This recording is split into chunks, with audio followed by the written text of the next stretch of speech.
Hey guys, what's up? Pokemon and Coffee, War Curdle here. Good morning, everyone. Got my nice hot Dunkin'. I think it's still hot. I thought you were talking about me. I got my nice hot Dunkin'. I got my. Is this how you introduce me as this nice hot Dunkin'? I got Zach Humphrey with me this morning. For you guys that don't know Zach, how about a quick intro to yourself here? Yeah, I'm Zach Humphrey.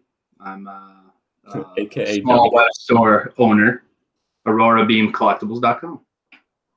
And that's who I am. That's what I represent for the show. That's my expertise. Yeah, AKA War Curdle's Dunkin'. I was seriously like, how is he introducing me right now? Yeah, my nice hot Dunkin'. I love it.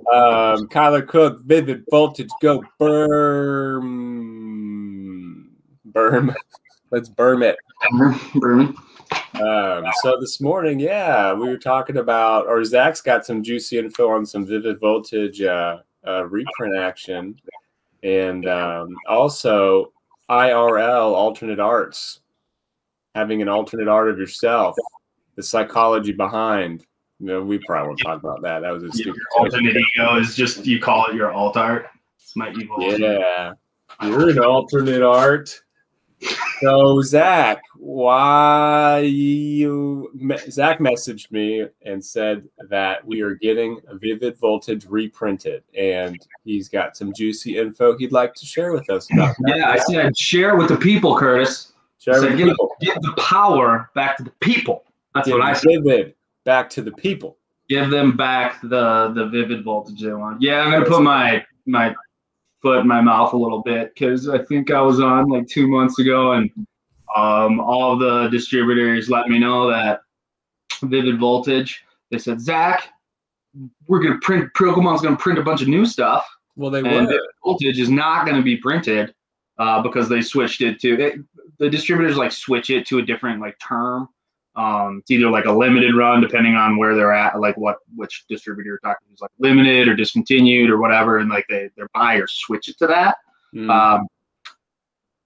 Sometimes the buyers like mistake what Pokemon is kind of telling them about a certain product, and they just like put something like as discontinued. Like they're not necessarily like most of them have been working with those people for a long time, but they're not necessarily paying attention to the small details, or like right on the floor with Pokemon watching them print. So some stuff gets construed, and then obviously everybody thinks that Vivid Voltage wasn't reprinting. So kind of how it happened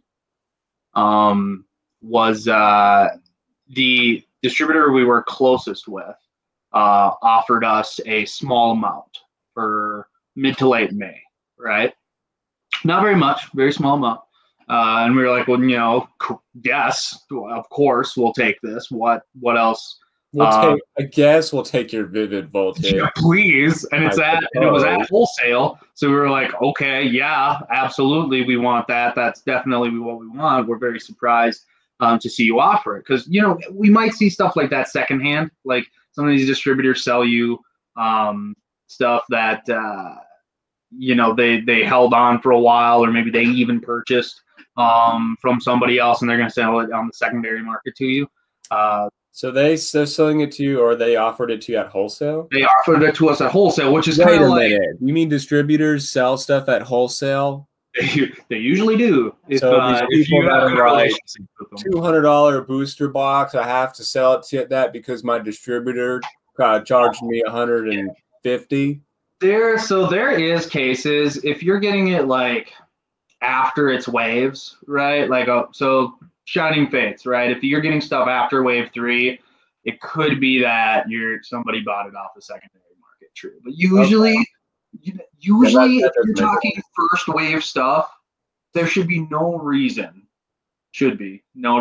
that somebody's buying from a distributor over wholesale. So Vivid Voltage gets offered to us at wholesale, so we're like, okay, that's weird. What's going on there? Well, because first wave stuff from distributors comes from Pokemon. Mm-hmm. Like there's nowhere else it comes from. And Pokemon has never upcharged its product above MSRP wholesale. No. You know? So yeah, they either hold it or they immediately make a snap decision that they're going to charge more for it. But I've never had them, and I work with all of the major distributors. I've never had one offer it for a higher rate right away. Man, I hate being lied to. Oof, there's a local place that made me so mad. Was charging me a X amount for booster boxes on release consistently. And walk in, it was Battle Styles. It was $40 more per box all of a sudden. Without letting me know. I walk in expecting, you know, my normal price, which, you know, is like a reasonable on release. I pre-ordered a booster box price before stuff just got stupid. And I'm like, are you kidding me? You could let me know this beforehand. So he's like, well, I checked prices and actually they charged me, like I'm being charged $90 to $100 per box on these battle. I'm just like, dude, do not. Well, and even if you are getting charged, so like there's one distributor that charges $90 for booster boxes flat out for wholesale, right? That's their wholesale price. The lowest one being like 84 to 87, somewhere in between. Even on Wave 1 stuff? Even on Wave 1, there is one distributor that is at $90, but there's nothing above that. Well, maybe he was being truthful, but I still hate that. But it's still like, you know, I don't exactly know how much he was getting or not, but it doesn't make a lot of sense to me that stores that have been around for a long time can't get bigger allocations. It seems to me that they're not really putting in a lot of effort. Or this is what I think, because all of a sudden, because it happened with this one store too, he was getting allocated a lot of stuff. You know, it moves a lot of product, and all of a sudden, you know, it seemed like he wasn't, or he's implying that he was not. Well, it's probably my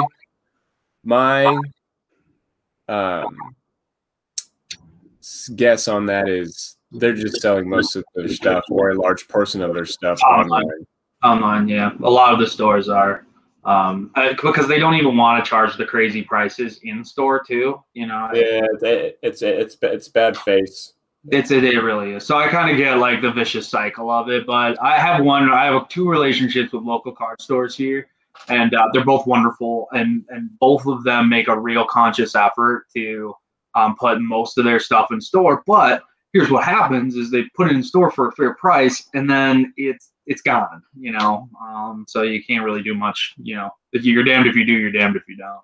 So yeah. So I figure out, okay, we get offered a couple boxes. So we go to another distributor because we want to try to figure out obviously what's going on. Right. So the next distributor I talk to doesn't tell me that there's going to be a reprint directly, right?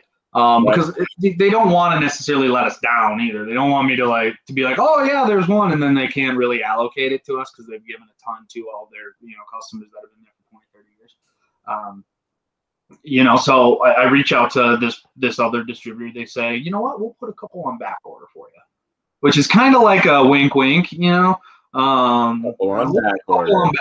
We're not exactly sure what's going on there. We've heard some rumblings. But wink, wink, we'll put it on back order from you. And then I reached out to a third distributor. I just bold-faced asked them like, hey, do you expect this? We want it. It's another one of the distributors we have a okay relationship with. It's kind of like our second best relationship. And they were like, yeah, absolutely. We are hearing mid to late May there will be a Vivid Voltage reprint. We're not sure how big it is or how much will be allocated to you or to anybody, but there is for certain a reprint.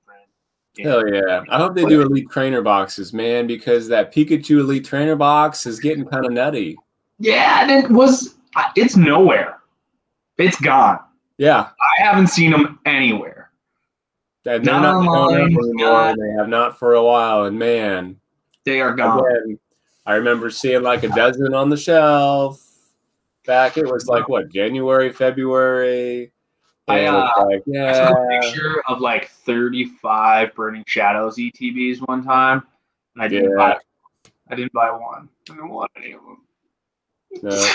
I remember going into a Target last summer, late fall, and they had like 8 Burning Shadows Elite Trainer boxes One of them had a $34.99 or $35 clearance sticker on it. The rest did not. So, but I'm like, well, they're probably all that price. So I go to check out, and the lady's like, well, this one is, but those are not. And didn't tell me that until after everything was rung up, and I was pissed, and I threw a fit. I was probably having, I was hangry maybe. I didn't eat Right. and I just was like, no, give me my money back. I said, give me my money back. And I left them all there. Yeah. Yeah. That's how things be sometimes, huh? So mid to late May on the Vivid Voltage. So this means listeners listening to that and viewers watching that information, what do we do now to potentially get in on some product? So what this kind of means is that not only is Vivid Voltage reprinting probably then, Darkness Ablaze probably will too. Oh yeah. Because we're thinking like anything that was kind of around the same time. I mean, even Hidden Fates was still getting printed during that time. So are they going to keep pumping out Hidden Fates? Dude, I think so. I would say yes. It kind of seems that way. So #1 product. So Zach Humphrey, you get sent any set that you want right now. What's the most popular set, and what do you want?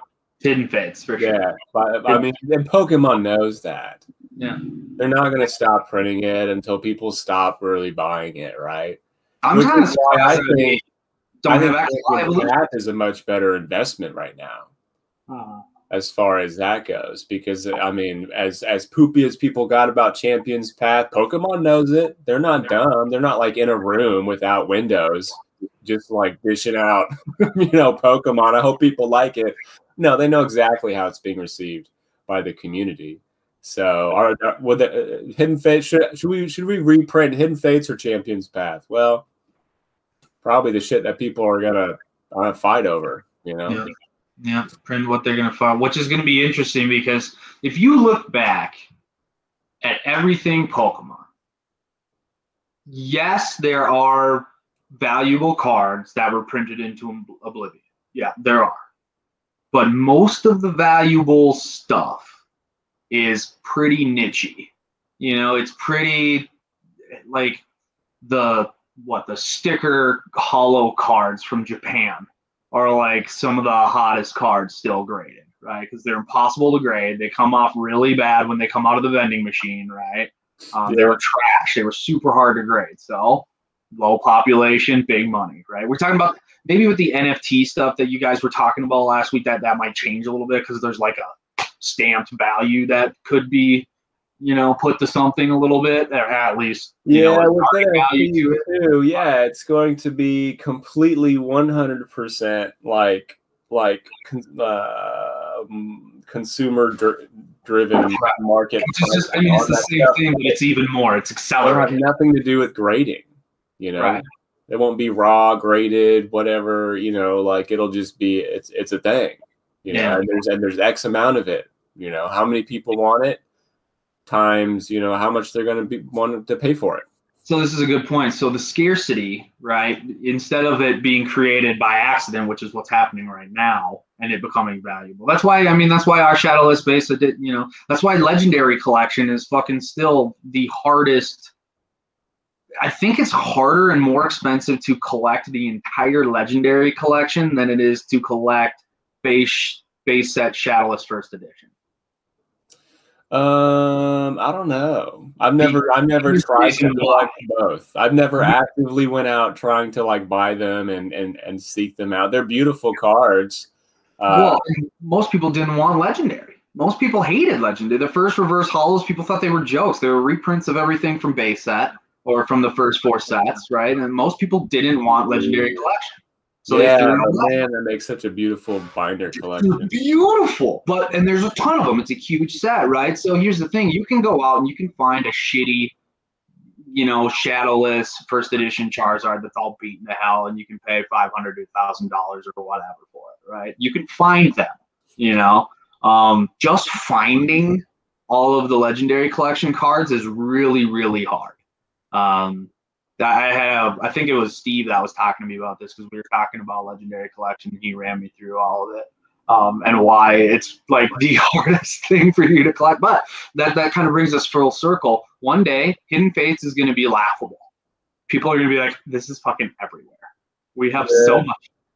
Everybody has a Charizard. Everybody has a whatever. Everybody blah, blah, blah.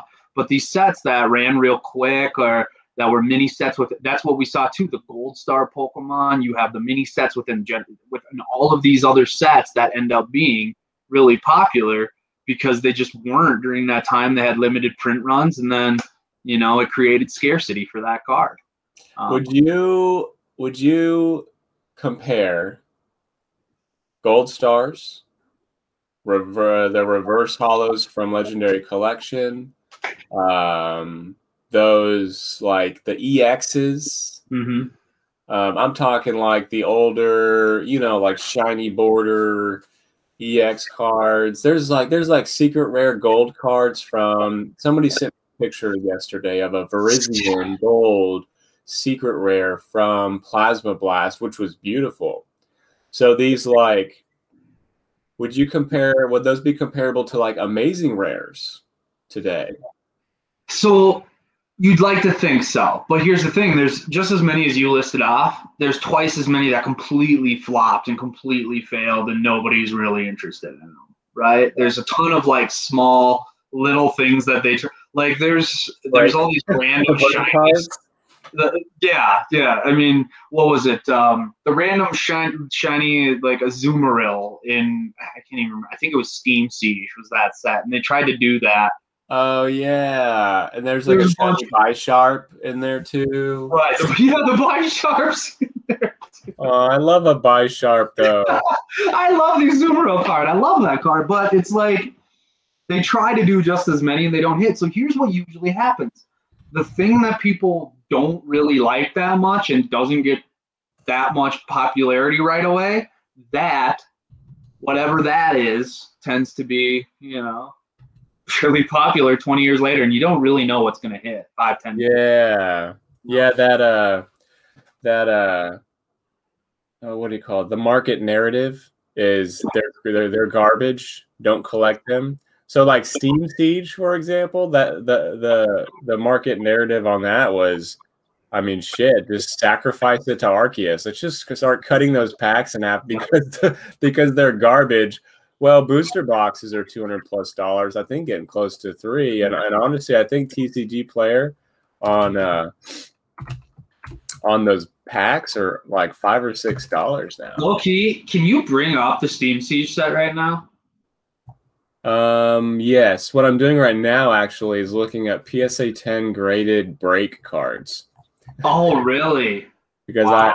I've never looked those up before. So like a Gym Mint 10 PSA, Gym Mint 10 Machamp break card sold for $120.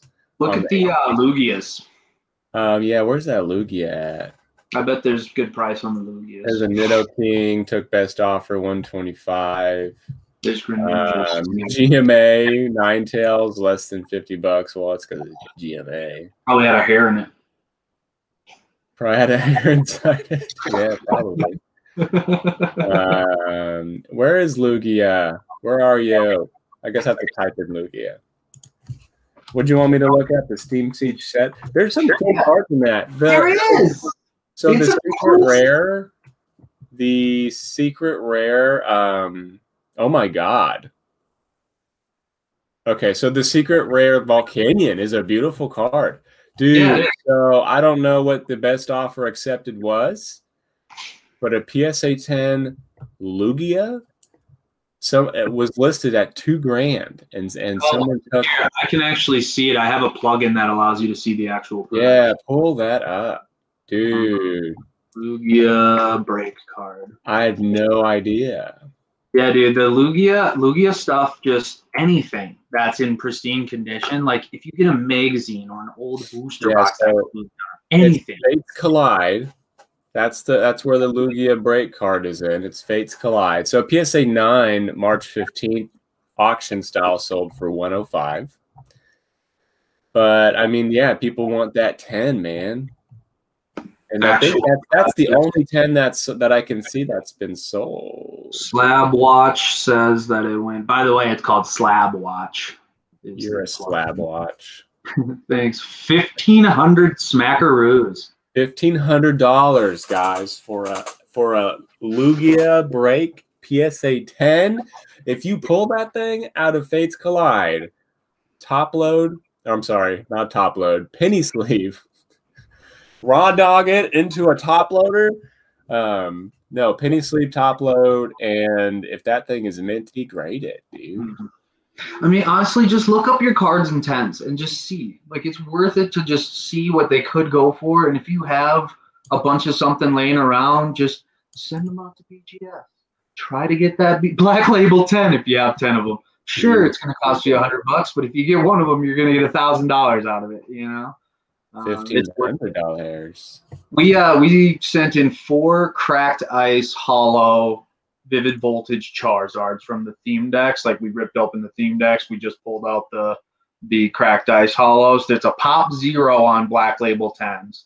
So, you know, I think they all get scratched up fairly decently, but there's not a lot of submissions on BGS's website. So, you know, hopefully, you know, probably go for 2,000-3,000 in a black, just because it's a Charizard.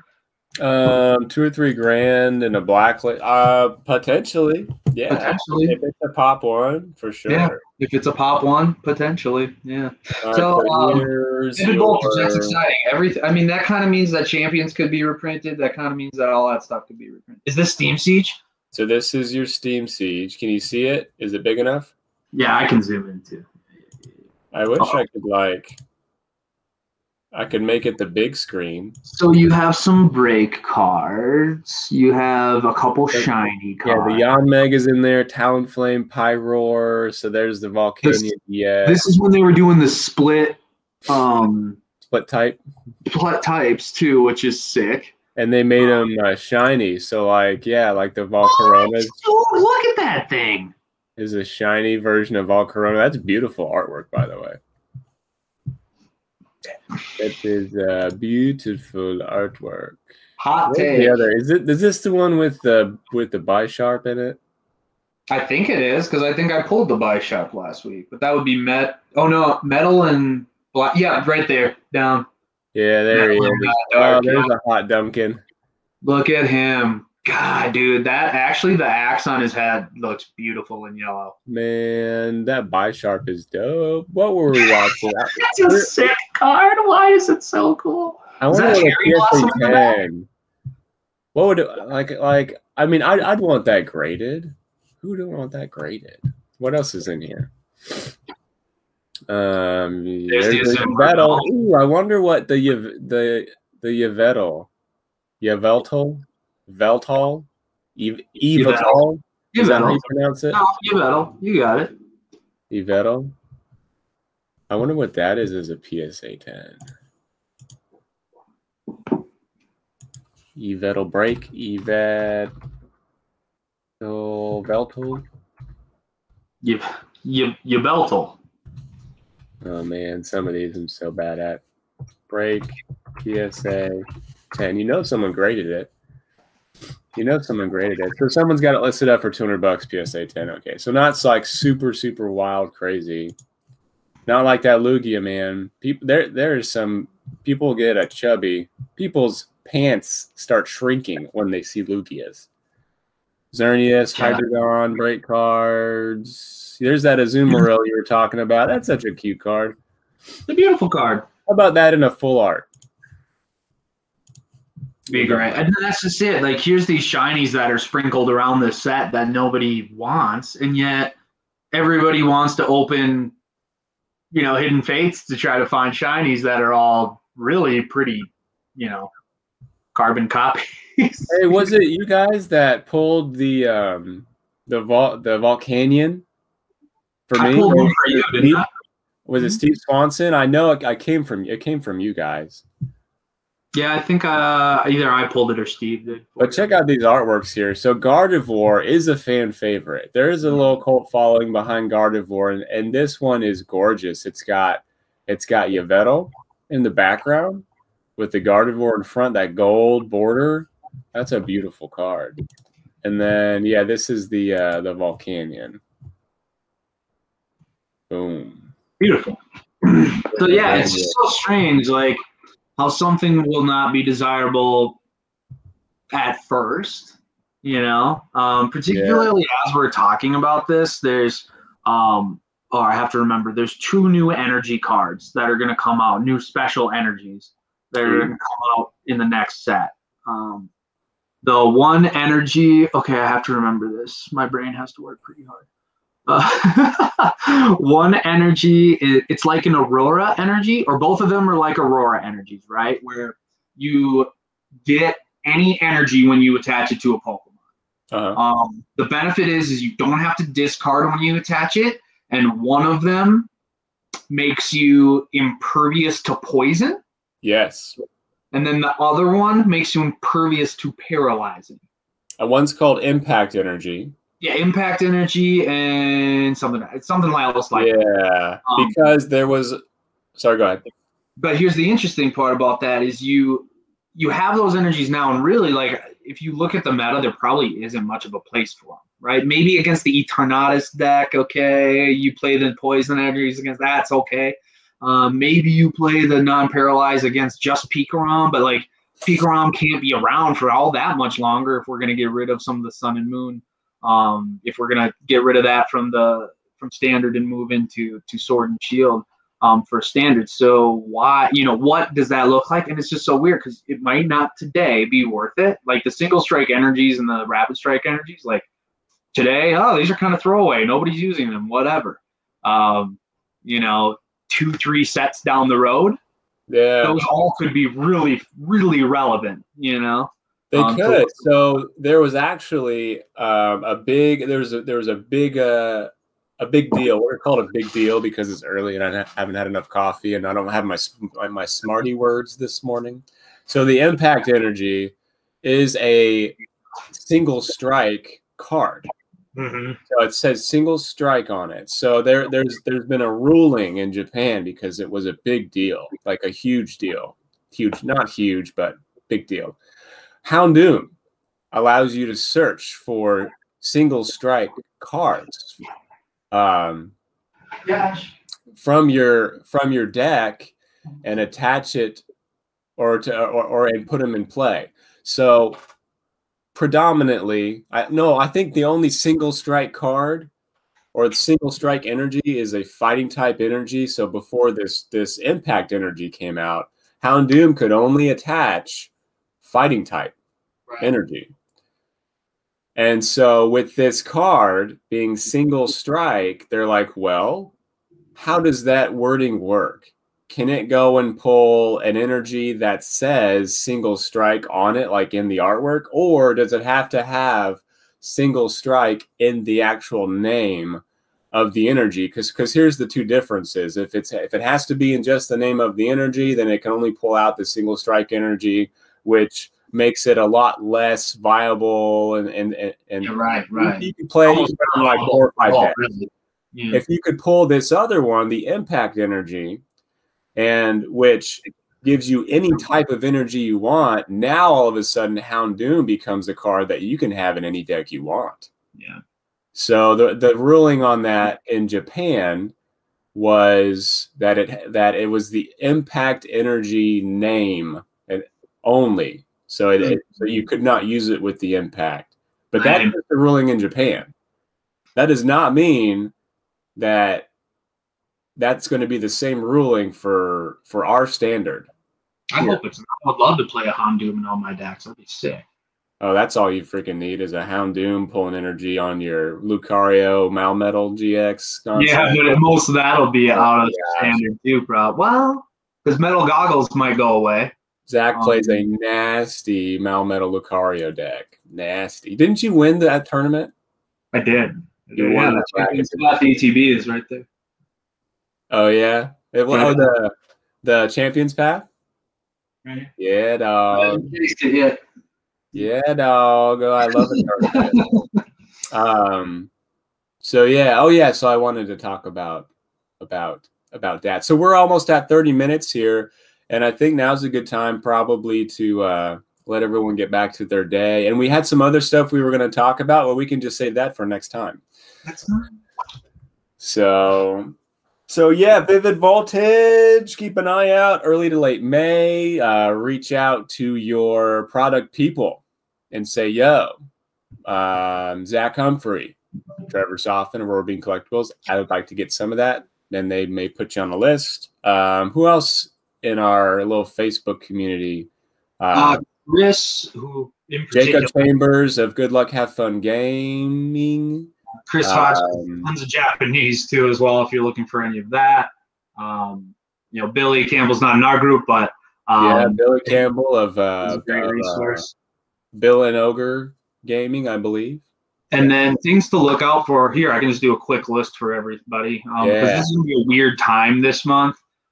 There's just it's in between, you know, the last set release and this set release. So what you can expect in May is Galarian Rapidash V boxes. Those will be coming. V Battle Decks, Vicinti V, and Gardevoir V. There will be. I'm excited for some new V Battle Decks. There's 2 new V Battle Decks that are coming with the 2 boxes. There's Jet Black and Silver Lance. Those are going to be Japanese. So those are the Japanese iterations. Another Inteleon VMAX League Battle Deck. So that one will be interesting because it's the first VMAX League Battle Deck. You know, like there was the V decks that I think that was Blastoise and Venusaur. Yeah. Yep. So these are the first VMAX decks, and it's Inteleon, who is already getting some play at tournaments too, and winning. So that will be an interesting. That could be something you could like plug and play into pretty high level tournament play. Yeah, buy the V Battle Deck, the VMAX Battle Deck, and tinker with it. Yeah, and then tinker. The V Striker tins, which we don't know what's in those yet, but they're going to have battle styles and some other stuff in them. Oh, those are the ones with the Tyranitar and V and yeah. I think I've got a case coming from you. You got a case coming of those from us. Yay. But they got pushed back to, one got pushed back to 6/18, so we'll see if they actually come in May or not. They'll come out for my birthday. We'll see. Baby. And then, expect the Zacian Zamazenta ETBs. Still haven't had any word of them. They were supposed to tell us 2 weeks ago about them, so those are getting pushed again, which those were going to be really cool. I really hope we're getting a couple, but there's supposed to be more on the way. He's getting a couple, but they're gonna go to me. So yeah, right. Don't bother reaching out. So those will be cool. What else? Vivid Voltage, Darkness Ablaze is coming too. There's a couple Darkness Ablazes around too, and I'm not sure if those are a full reprint, but we're getting crumbles of those. And Shining Fates is the thing that people like. We're getting offered Shining Fates from the distributors more than probably anything. So we settled our prices down at about $8 a pack. You know, most people are still trying to push around 10. We're starting to settle lower and lower and lower as the market comes down on those. So keep an eye out. I think our Pikachu V boxes just went to $30 flat. You know, from most people are at like 35 to 40 on their Pikachu boxes. So be watching Shining Fates to kind of keep balancing out. It's one of those things that I think if it were to stop printing would be pretty valuable, but I think they're going to print that into oblivion right after they're done with Hidden Fates. Yeah, that came out in March, right? Correct. Yeah. So I mean, expect the same thing from Champion's Path. If I were to give my my opinion, they printed Champion's Path from October. Mm-hmm. It came out in October, right? October, yeah, because it was the holiday set. Or was it September? No, it was October. So they printed that through January. Yeah. Or maybe not printed, but we saw waves through January, February. So I mean, we'll see probably Shining Fates through early fall, if they don't continue to print it. So don't fret if you haven't got a lot. If you're still working on your set, it'll be around. You'll find it. It'll be around. Big boy. All right, guys. All right, you hot Duncan. This has been Zach Humphrey. My hot Duncan from AuroraBeamCollectibles.com. Check them out. They've got fun merchandise. They've got great pricing on products. and all around just great people. And War Curdle here, been Pokemon and Coffee, and we'll catch y'all next time. Have a great day. Bye.